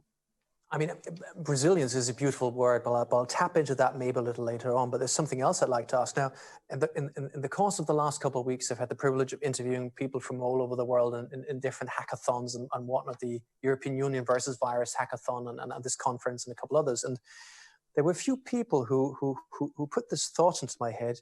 And I think it was Geraldine Lemeur of formerly NextWeb. And she said, look, the thing is, she's based in the Bay Area, but she said during the lockdown, basically, it doesn't matter where you are because everyone was in a lockdown. And she kind of said, what's happening? And that's something that might happen in the future with, I believe, Twitter saying, look, you can stay at home as long as you want.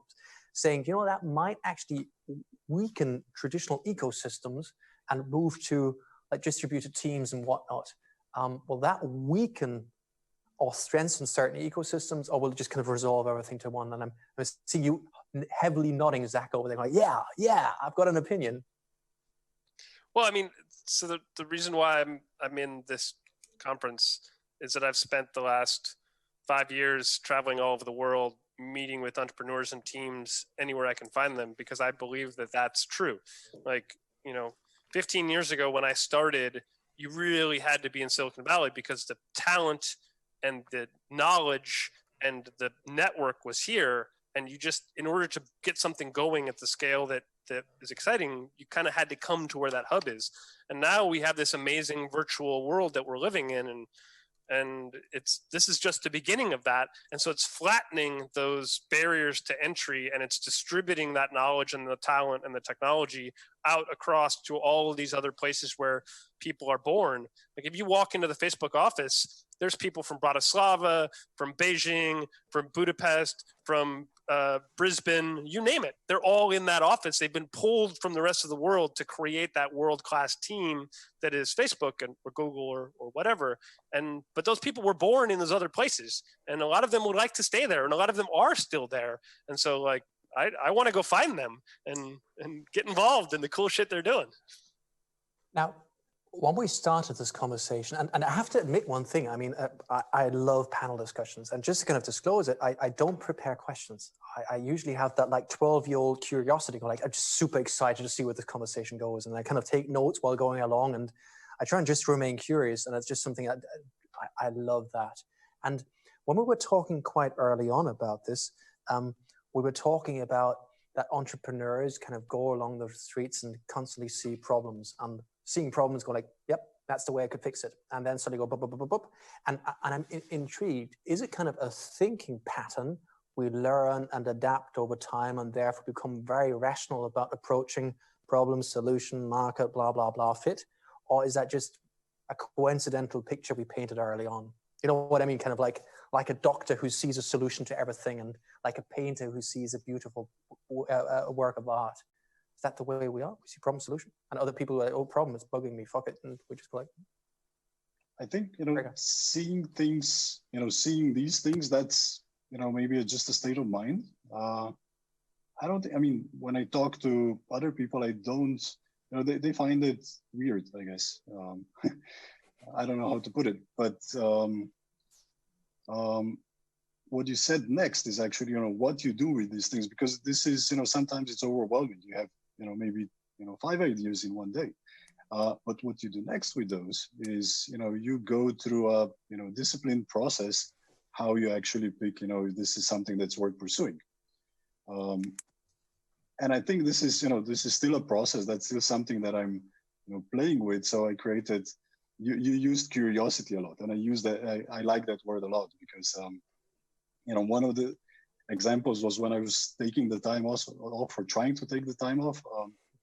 I still remember the beach in the Philippines. I was reading a book, bam, it hit me, curiosity. That's sort of the key. That's the key thing that's sort of driving the innovation. And I'm going to name my next company that. And I was always, trying to do multiple things at the same time. And that's, one of the experiments that we're doing is this startup studio, where we basically brainstorm, come up with, different ideas, just, imagine a certain metric, like 50 ideas per year. And if, a couple of them get, first validated and then spun out, I'm happy, right? And that's something that, it's a process that you constantly learn with, every mentoring, with every investment, or, everything that you try, you constantly learn, new ways how you validate stuff. That's something the two of you can also feed into. Yeah, I mean, one trait I would definitely identify for successful entrepreneurs, probably potentially the most important trait, is focus. When I looked at the companies that worked for me versus the companies that failed, the ones where I wasn't focused, tried to do too many things at once in the beginning, didn't work. And I know a lot of tech founders, and when I also started looking at basically every successful company I could think of, go back to the beginning, every one of them was really focused. You look at like Facebook, they only launched in Harvard.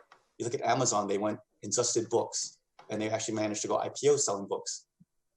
You look at Google, they just did simple search. That's how they beat Yahoo, which at the time was a portal doing everything. Google came in and beat them at the one thing they're supposed to be good at, right? You look at YouTube, they beat Google Video, even though Google Video had a lot more resources.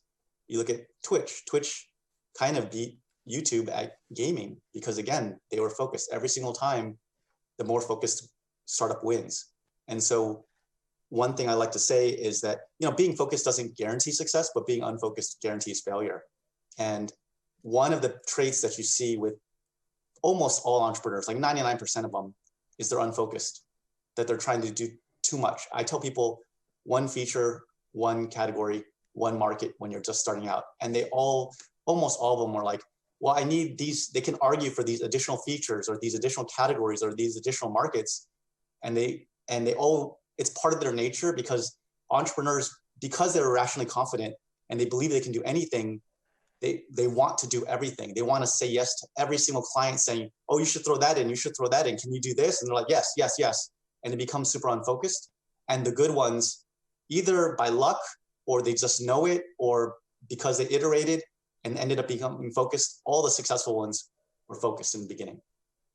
If I could add to that, which is that one of the things you see when an entrepreneur hasn't yet found product market fit is that they try to do everything they can do to get traction. And so their focus is scattered into many different areas, and they'll answer for every feature request that you might have.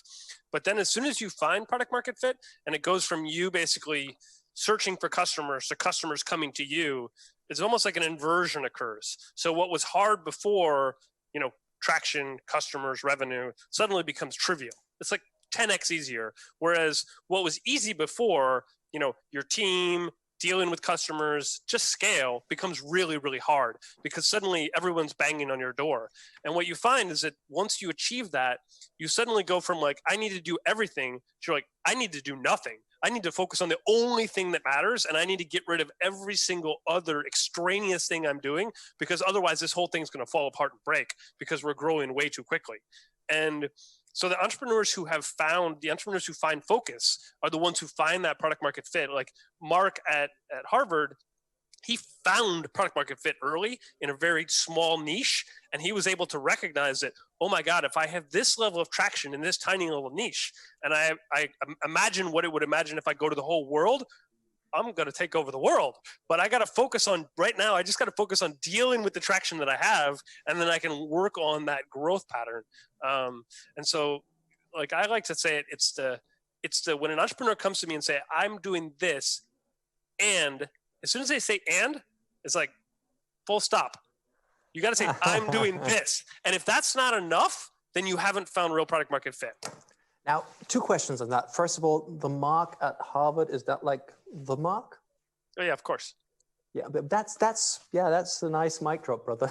that's a good one. Just between you and me, that's an impressive sentence to form, at least for us humble mortal European entrepreneurs. But yeah, good one.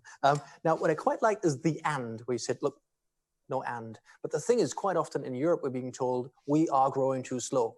We should look at 3 markets at the same time, 7 markets at the same. And a big issue we have in Europe, so I'm based in Austria, is very often Austrian entrepreneurs are like, so I'll grow in Austria. Once it works, then I might go to Germany. Once I am in Germany, then I'll go to the next country. And very often we're being told, no, shit, you're too slow. Hurry up. The 2 of you are basically saying, no, focus on one thing. Before you answer on that, Gregor, is that something you've encountered? I mean, obviously, you're also in Europe, a more fragmented market. Probably also had that conversation. Do you go to one market or go to multiple at the same time?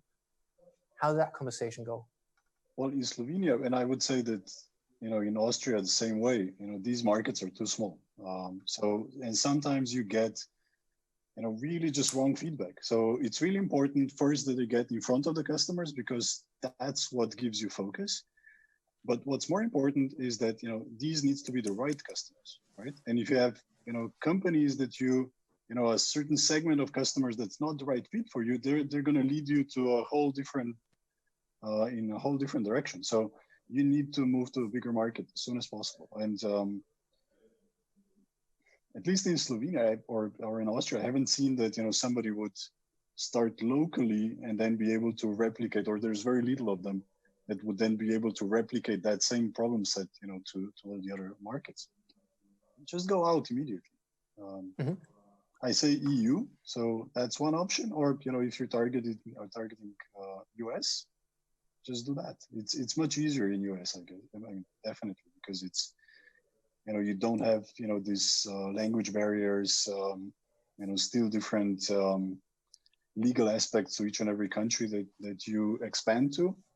But even if you start in Europe, start with the biggest countries. I'm just curious, but it's not the direction I wanted to go, what now I do have to ask now, because the funny thing is for us European entrepreneurs, we tend to just move our neck in one direction. So we have a bit of the issue. So we're in Europe and Europe's going well, we look to the US, but we never look into the other direction and go like, hey, that's actually quite a big house market to the other direction, meaning obviously the Asian markets. And I have the feeling we as European entrepreneurs, we tend to overlook these huge markets there. Quick question regarding this. Again, not the topic, but Patrick, Zach, are those markets you kind of also eye in or not at all? Kind of at an early stage when you're working on your companies? Well, I did a company in China. And of course you did, yeah. Hong Kong. Yes. So I was definitely eyeing those, but at least for me, what I realized when I tried to do stuff over there was, I was born in the States. My whole network is in the States. That's really all I know. And I think it's pretty difficult to do business in another country, especially if there's a big cultural difference. The network is different, legal, financial, tax issues are different. So, doing stuff in China or Hong Kong, it's like you had to deal with legal, tax, and finance issues in that country, in the States, because our investors coming from the States, also from like a BVI or Cayman. So it was just a lot more trouble to even legally set everything up. Just the cost and the time was way, way more than, you know, if I did a company in the States. So a lot of times for me, I generally recommend entrepreneurs to start where they're at, just because it's just much faster. That's where their network is. You know, if they're a bunch of kids in school, start in the university that they're in and don't worry about anything else. I actually believe strongly in the smaller the market in the beginning, the better, when you're trying to find product market fit, because I think it's less about absolute numbers and more about percentages. So when you look at like Mark Zuckerberg at Harvard, right? Most people would be like, I'm just going to launch this to all schools at once. And if they did, probably in a month, they would have had a lot more users overall, but he had over half the population of Harvard using it in a month. So he had already had monopoly of Harvard.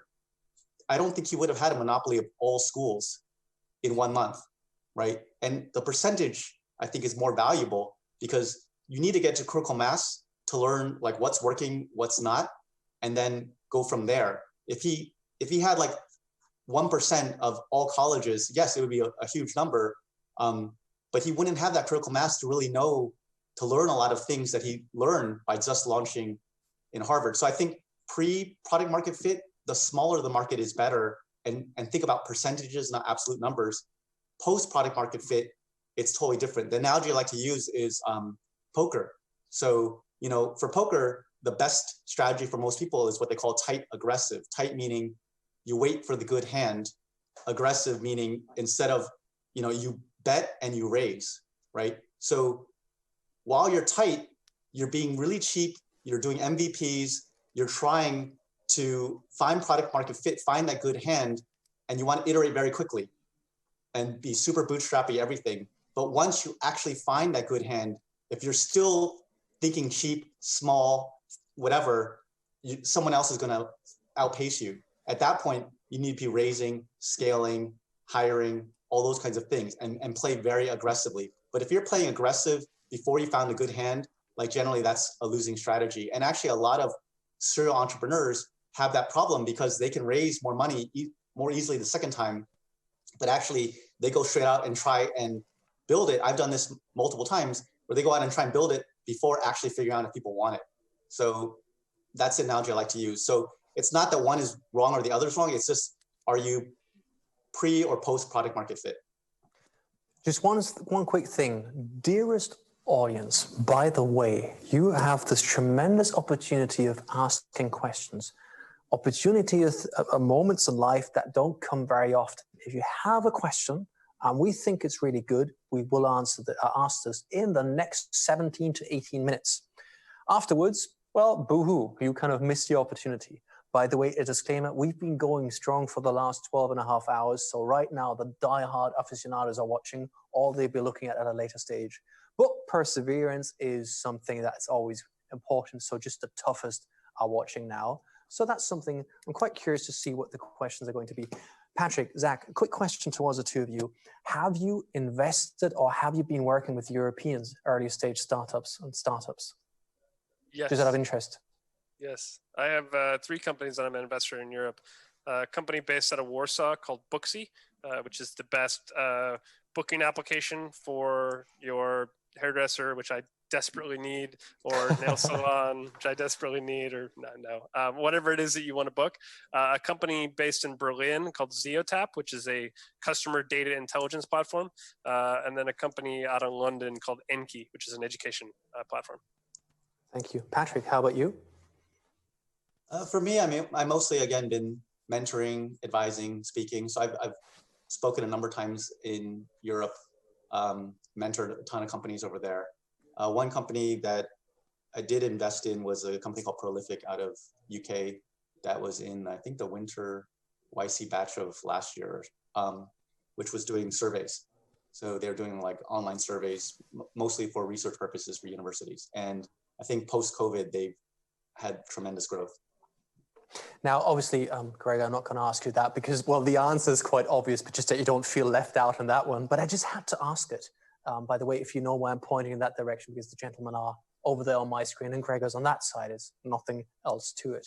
Now, we were trying to talk about the secrets of serial entrepreneurs, and I think we've kind of unlocked quite a few of them already. I find this quite intriguing. Now, Patrick, you are involved in something called private keep out, right? That's kind of a private place where others should keep out, where I'm taking, well, serial entrepreneurs talk amongst each other, right? Is that kind of what they do? Yeah, so one thing I found is that, a lot of times for these tech founders, they don't have a lot of folks that they can talk to when they have issues. They can talk to their co-founder, but usually they're going to have the same problems, especially if it's something in the company. They can't always just say everything to investors or even to their employees. They might freak people out. So we kind of made it as a support group where we have, it has to be tech, has to be a founder, generally has to be a certain level of success. So been running that for a while, just for folks to kind of get in there and like network with each other. Now, basically, I'm kind of also between the lines, you're saying it's quite lonely at the top, isn't it? When you're kind of at the top and everyone's looking at you what to do next, and it's very hard to have people to talk at eye level. Is that kind of? Yeah, so the thing is, a lot of these folks, they're so busy running their companies. In the Valley, a lot of them are more technical, more engineering based. They're not necessarily like networking salespeople. Those aren't always a lot of these founders. You look at a lot of these successful tech companies, they're mostly engineering background people. And so they might not be out there talking to folks. And sometimes there's some advice that people who've been there can give them and can save them a lot of time and money. Of course, a lot of entrepreneurs are very stubborn, and even if they get advice, they might still be like, I'm just gonna do it my way, which is totally fine. But at least to have that advice available, to have potential additional connections can be very helpful. Now, if your community were to be watching our little conversation and they were to kind of rate what we were talking about, what is the number one topic we've missed so far where they said, man, if I were involved, this is what I'd be talking about? What have we not covered, which you were kind of expecting to come up, or your crew would be coming up? Easy question, I know.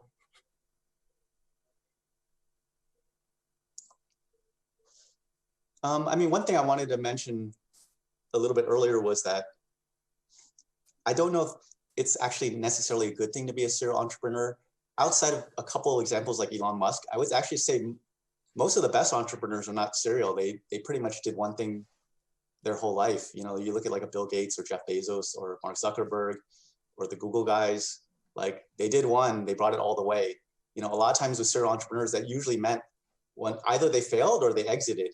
And actually exit is kind of like cutting it off short. Like the good ones, the best ones, in my opinion, they bring it all the way. They IPO, and they not just IPO and leave, they actually stay there the whole time. So I would say the one thing though that is good with serial entrepreneurs is because most likely we experienced failure and we've done multiple things, we're able to see things from more points of view than just the one person who did it their one way and brought it and got very successful. So for instance, for myself, I didn't learn the issue around focus until I did more startups post Rotten Tomatoes, and they failed because I had more resources and I tried to do things bigger. I thought that's what you should do.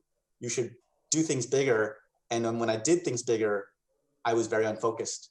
And with Rotten Tomatoes, we were by luck and by chance very focused. It started off focused, and then when we raised money, this was in January 2000, the internet bubble burst 2 months later.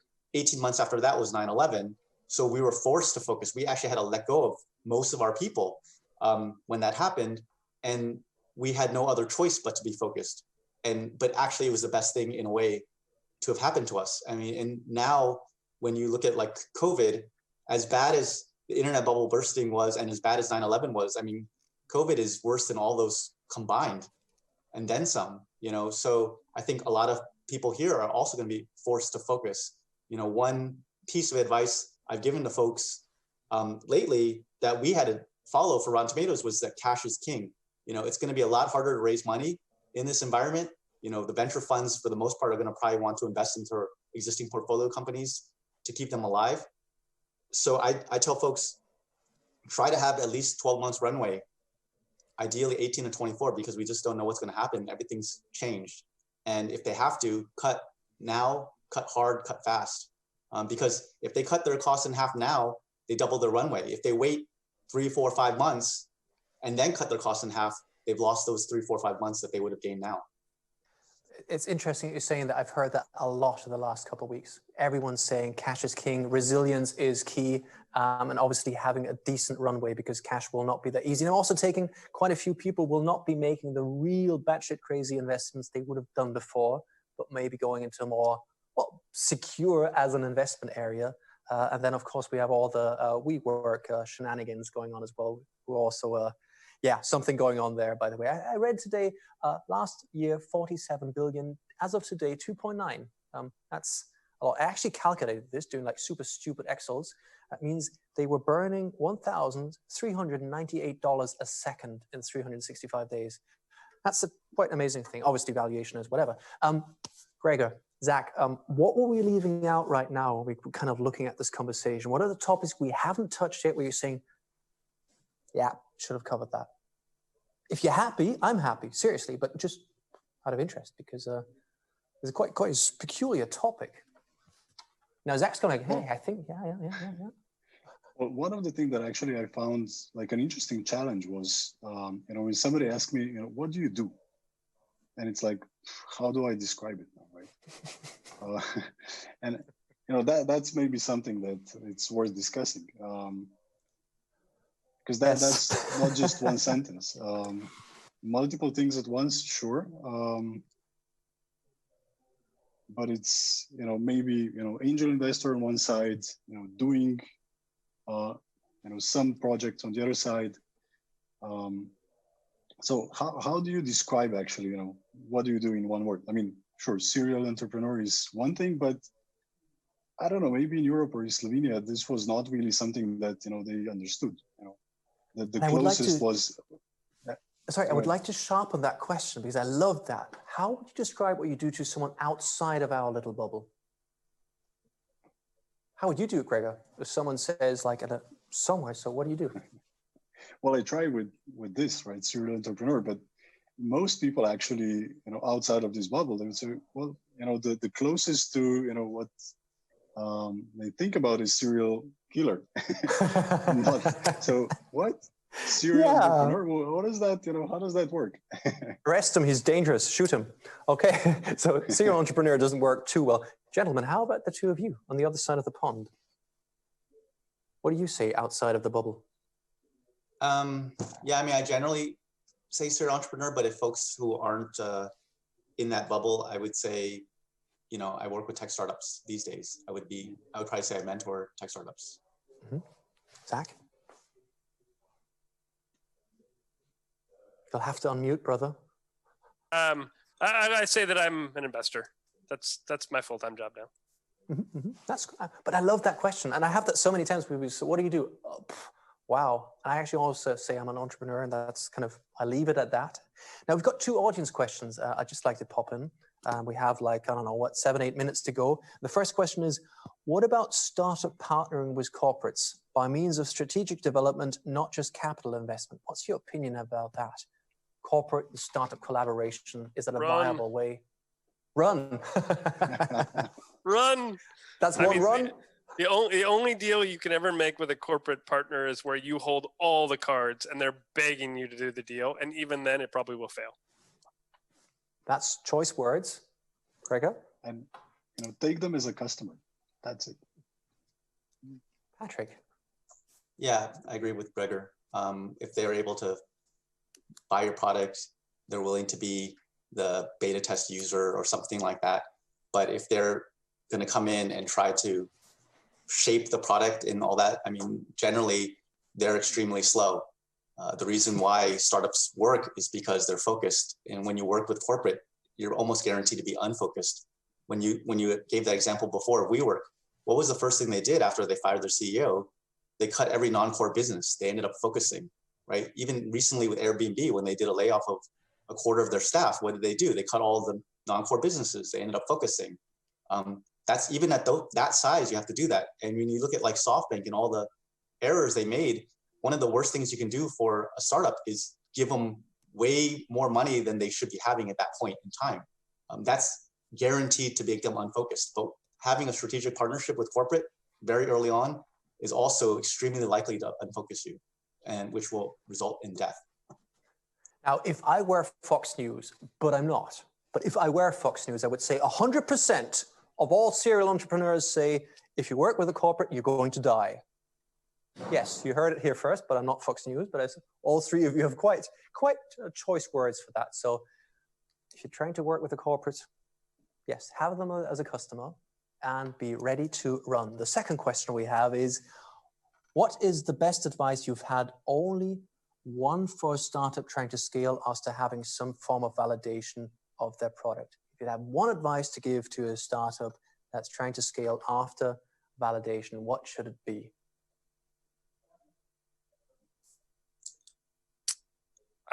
I think it's really about communicating what that sort of validation is. I think a lot of startups communicating and understanding it. I think a lot of startups basically say, oh, someone bought my product, so therefore I'm winning. And, you know, if you really dive into it and you really try to explore what do the customers think about your product, how likely are they to tell somebody else to buy and use your product? How many of those people who are told by someone else actually call you up? What is the demand that is engendered for what you have, and what is, like, dig into that and really deeply understand that. Both by deeply understanding it, you're going to be able to build a better product and build a better business. And then by being able to communicate it to a potential investor, you're going to be able to convince somebody to get involved with your effort. Most entrepreneurs fail pretty miserably at that. Thank you. Yeah. I think one thing I would add is we mentioned product market fit many times, and I think everyone kind of has their own definition of it. But my definition of it is basically when a product is so good that people tell other people about it without being asked to. You know, basically the product is selling itself. So you think about, like, recently, I don't know, Netflix with Tiger King, or, you know, early seasons of Game of Thrones, or the musical Hamilton, stuff like that. So when you see it starting to spread, that's a good sign. You see people a lot of times, they'll be like, well, I launched my app and I got 1,000 downloads, and it might have been organic. They might have bought it. They'd be like, how many people are using it now? Oh, we have like 3 people using it, right? It's like, that's not product market fit. And so, yeah, some people are using it. That's something, but it's not, in my opinion, that's not product market fit. So I would say the biggest thing is, you know, in that situation, that question is, do you actually have product market fit? And if you don't, you still need to be super focused to get there. Gregor, anything to add? Well, yeah, just, you know, what kind of validation it is, because it might be, you know, just you get a validation, but is the market big enough? You know, can you reach them? You know, it just opens up the next level of questions. Yeah, to go back on what Gregor was saying earlier, like, imagine you launch a product in Austria and your customers are using your product and they like it. Well, there are other people like those people in Austria in other countries. And so if you actually have product market fit, you're suddenly going to start getting calls from people in Spain, from people in California, from people in Sri Lanka who have the same needs that your customers in Austria have. And the market that is much larger than you is going to pull you out of wherever you are. So, like, if you go back to Facebook and Zuck, like, everyone wanted that. Every single other university in the world wanted that product. As soon as they heard about it from their friends at Harvard, they're like, oh my God, we have to have that. And so, like, that, once you find product market fit, you actually are creating value. The market will pull you faster than you can possibly keep up with. Now, time is flying, and there's one last question. We kind of covered it already to a degree, but still, if someone kind of had the guts and determination to ask the question, hey, let's value that. How do you anticipate the next 12 months, more or less funds for startup? Is there going to be a lot of printed money? Kind of covered it, but just down to the chase, next 12 months. I wrote a piece a couple months ago, right when this started, called The Venture Capital Market is Effectively Frozen.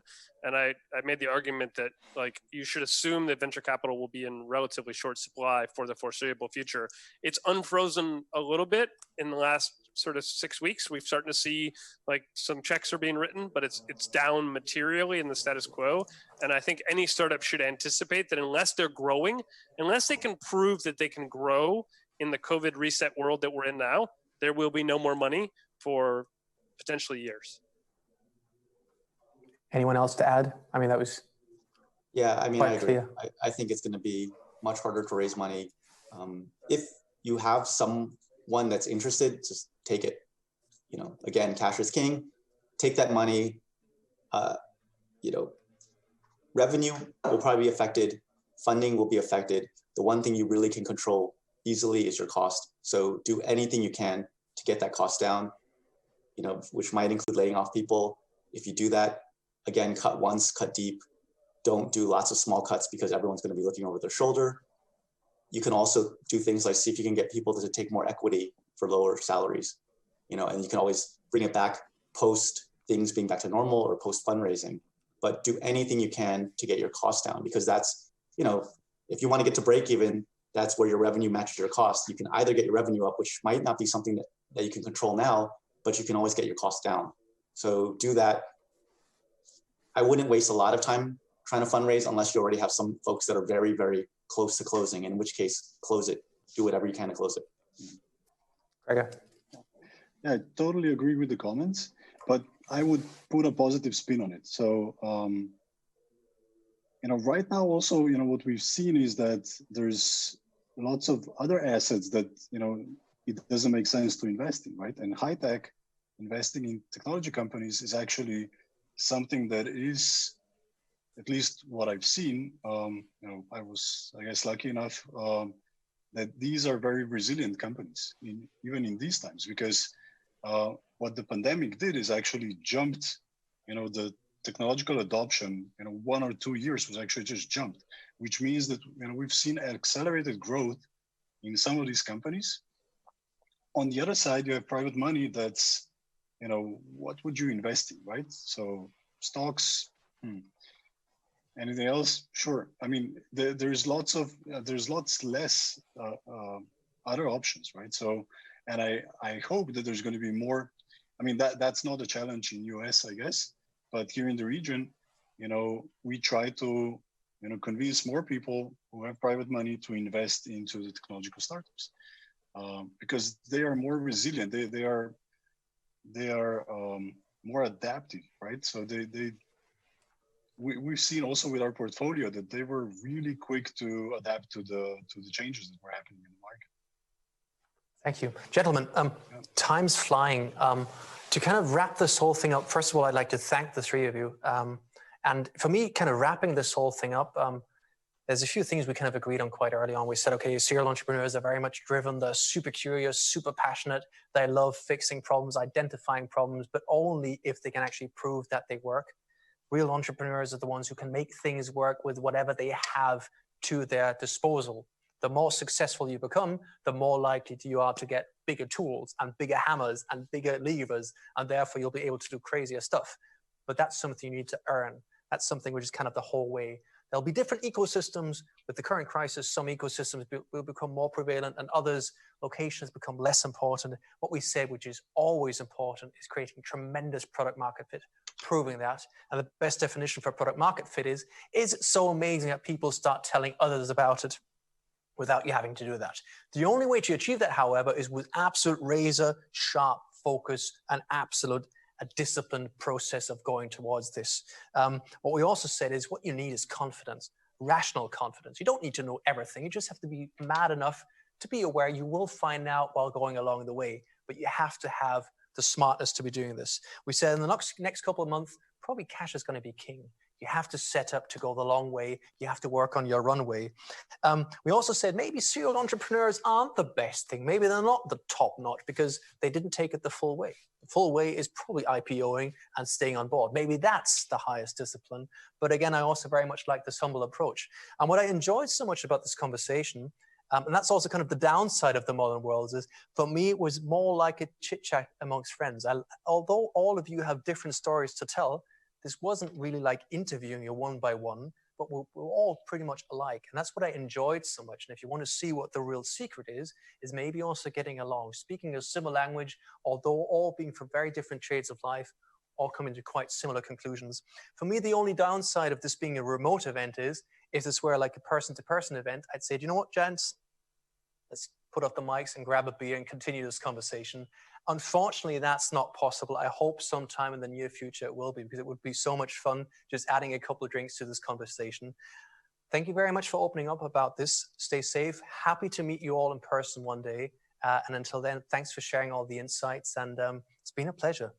I'll see you all soon sometime. Thank you so much and goodbye. Now, that was real fun. I enjoyed myself. 12.5 hours down, 13 hours down, and this was, that was kind of my highlight of the day. Again, no pressure on all the others, but I really enjoyed myself on that one. I could be saying this to everyone, but normally I don't. There's only one more thing for me to do, and that's before I hand over to my buddy Yura, is say one last time, roll the intro, and good night and God bless, boys and girls.